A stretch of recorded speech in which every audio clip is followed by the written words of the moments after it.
Arabs of Palestine welcomed the Jews who were fleeing pogroms and hardships in Europe at the turn of the last century. They said, welcome, come, you are our cousins. There are correspondences and letters and documents that attest to this from the highest to the lowest. I was just reading a correspondence between the person who became, the first king of Iraq, of modern Iraq, King Faisal, right? And between him and Mr. Felix Frankfurter, who was an aide to Chaim Weizmann. Weizmann became the first, leader, the first premier of Israel after Israel was created. And the correspondence between these two people attests to the fact that Faisal is saying to Mr. Frankfurter, welcome to the Jews. You are our cousins. There is enough room in our hearts, enough room on the land for both of our peoples who have together suffered, from white colonial racism and white, supremacist kind of arguments against us and our people and our history. We can come together. We, in fact, share certain things and certain challenges and certain struggles. And I am sure that moving forward, we can find a way to coexist, in this land. I mean, this is in 1919 at the Paris Peace Conference. Yeah, so that's the backdrop. Yeah, and that's the backdrop. How is that anti-Semitic? How is that anti-Semitic? And that's the backdrop that people are unaware of or are refusing to acknowledge. So coming back to that, it seems like that the persecution of any pro-Palestinian comment, any pro-Palestinian encouragement has been penalized everywhere. People have been persecuted, and it's happening in all echelons of the society. It's happening in the academic world. We have several examples. You yourself have been by AMCHA. You're on that roster of professors which are being watched or being frowned upon, and as teachers of Palestinian Israel courses, Middle Eastern courses, and you can see it in schools.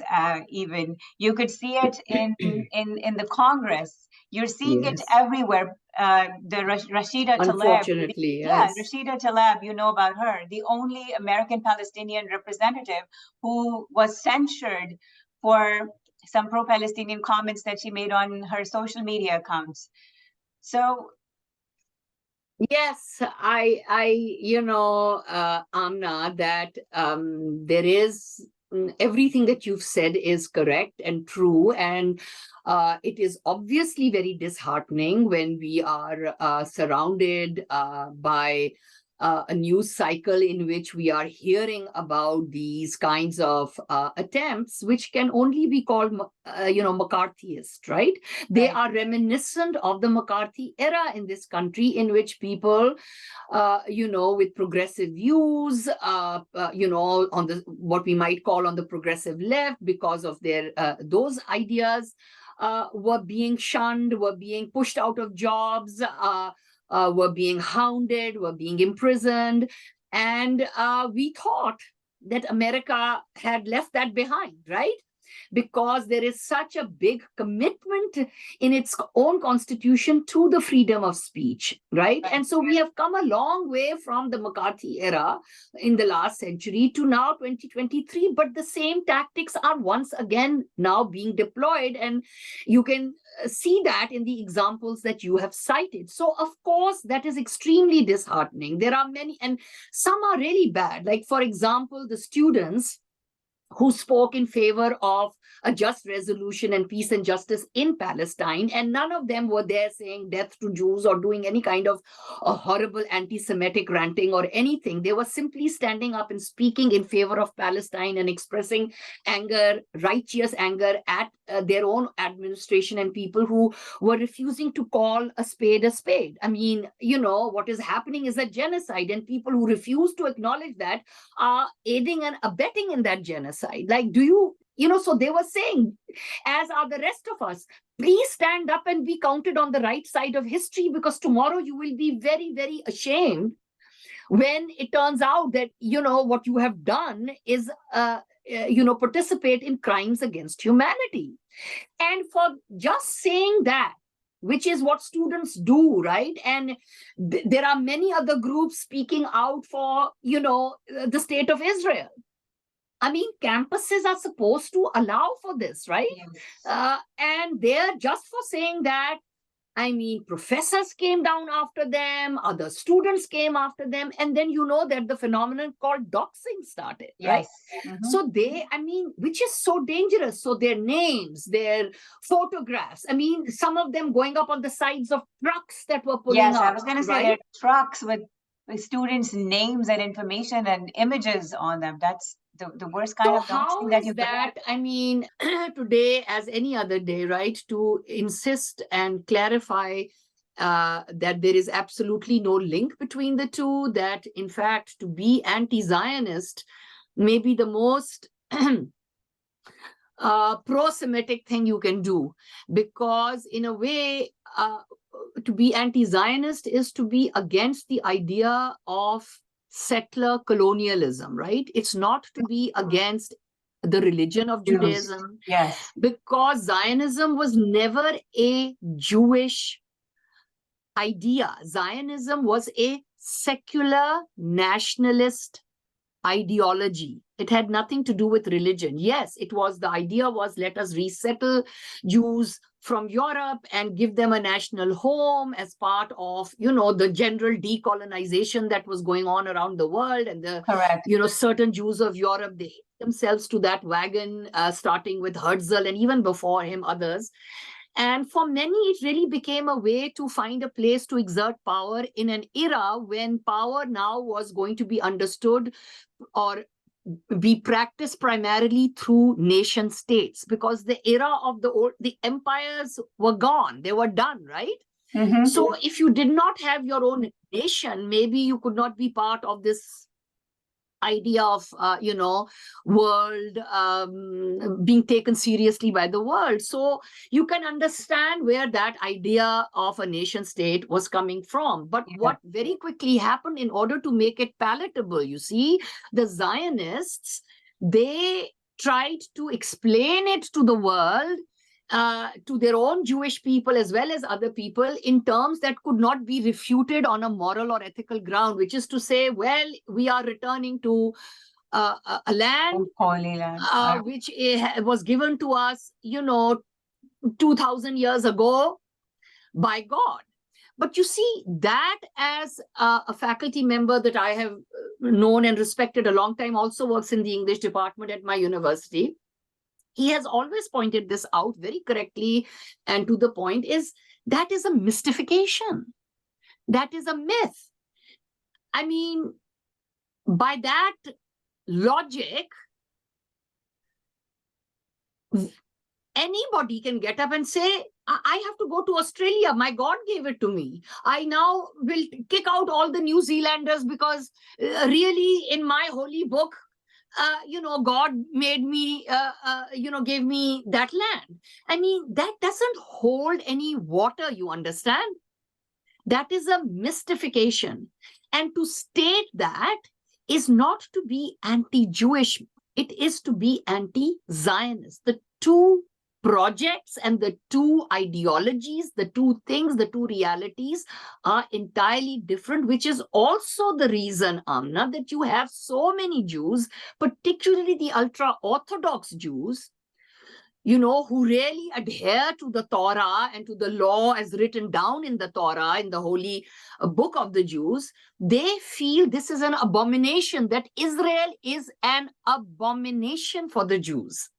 Actually, to your point, in fact, very recently, a rabbi who was attending a meeting that was being held by President Biden for his political supporters actually interrupted him and asked him to call for a ceasefire. And it's not an unorthodox Jew. It was a rabbi who did that. So to your point, so he would have been an ultra-Orthodox. I'm sorry, I didn't mean unorthodox. I meant, the extremely Orthodox Jews. There is a whole sector of them, and there are go by particular names. They very much have from day one, not today, but from before the creation of the state of Israel, have never accepted that this is the right or the moral thing for people of the Jewish faith to get behind. They don't believe it. They say this is against their religious teachings. In fact, so yeah. No, I was just going to say that JVP, the Jewish Voice for Palestinians, also is actually begging Israelis not to use this rhetoric, not to use this, not to kill people in their name, because they definitely do not want to have any part in it. Absolutely, absolutely. And I think, going along with this argument, therefore, there are a couple of other points, which is that, a lot of people will say, again, saying it's anti-Semitic because, it shows that if you say that Israel is an occupying state, you are going against, the right of Jews to live there. And that Israel, in fact, is not an occupying state at all, because, and the reason they give is that the state of Israel was actually created in 1948, as we've said, but it was created under the auspices of the United Nations plan, right? The partition plan for Palestine. Mm-hmm. So a lot of supporters of Israel, Jewish and non-Jewish, will say that. They will defend it by saying, well, it was created by the UN. Well, it's fascinating. What right did the UN, please ask, have the right to give the land of people who were living there, the Palestinians, to somebody else? How did they come up with this plan, right?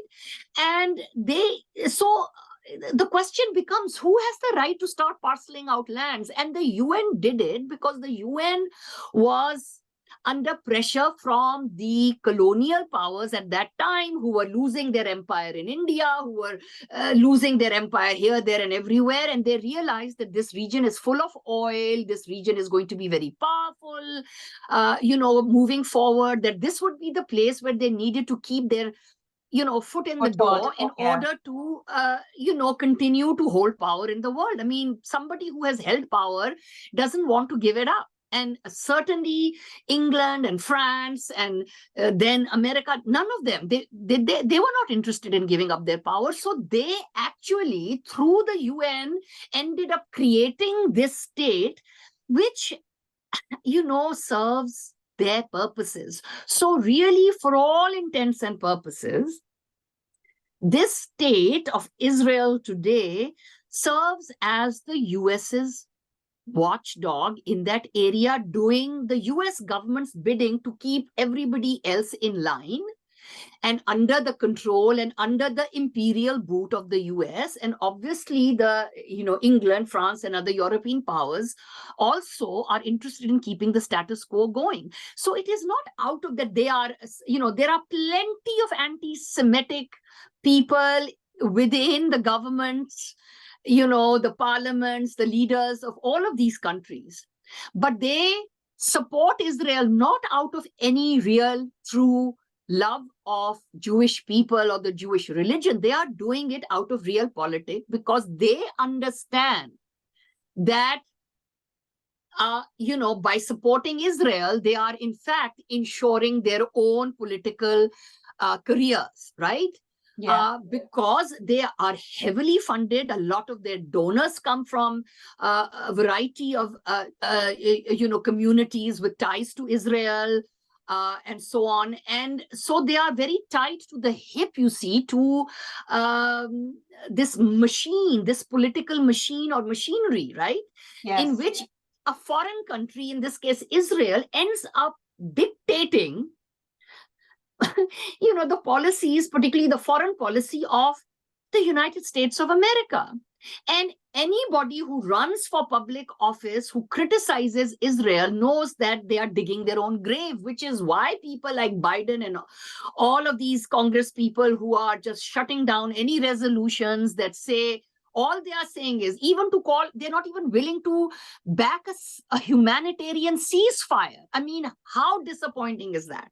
Actually, just that actually provides a really good segue to my next question, where I was going to highlight that it's not that any pro-Palestinian voice that is coming from Muslims is being censured. It's just across the board. Any pro-Palestinian support, any pro-Palestinian voice, period, is being censured. And a great example of that is the Florida bill that was presented by Angie Nixon, and it was floored. People turned her back towards her when she presented the bill.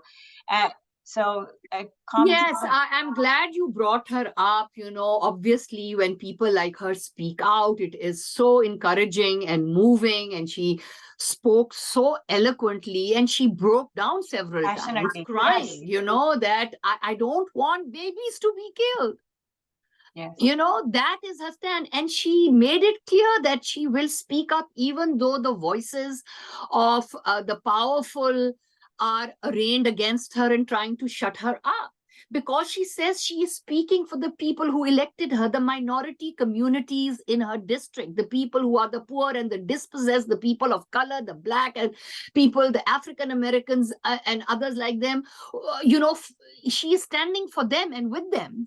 And those communities, they understand, Amna, what is going on in a way that is they understand it in a very visceral way, because they have experienced similar realities. For example, I will tell you, I wanted to mention this to you because, a week ago, as you know, that while all of these horrors are happening, Palestinians around the world and Palestinians and their supporters in this country are not backing down. They are, despite their own, so many of their own families being killed and so many tragedies unfolding for them, they are not backing down. They are coming together to try to find spaces where they can organize and speak the truth to power. And one of the events I went to last week at Columbia, which was the 5th place that finally gave them, said, yes, you can come in and hold your Palestinian literature festival, because it was the time of the Palestine, it's called Pal Fest. Okay. I mean, no other space in the entire university was giving them room to come together. And the people who were brought together there, this is the chapel at which also the Reverend Martin Luther King Jr. spoke, and he spoke out against the Vietnam War in the 1960s. So it's a historic place of resistance against power and authority that the government uses to squash voices of dissent and voices standing up for justice, right? So it was a beautiful space to hold this. It was packed to the hilt. And, there were several hundred people there. Then there was an overflow crowd that went to the Riverside Church. And there were more than between 2,000 to 3,000 people who joined online on YouTube, they're in real time. So it shows you that people are really they are desperate for these alternative spaces and alternative voices, because they have had enough of the Zionist, white supremacist, racist, imperialist narrative that has been shoved down our throats for too long, right? And they have become wise to the fact that when you criticize the state of Israel and its atrocities against Palestinians that didn't start 2 weeks ago, but have been ongoing for at least the last 75 years, that you are not an anti-Semite for calling out and pointing to that truth, that reality of suffering, right?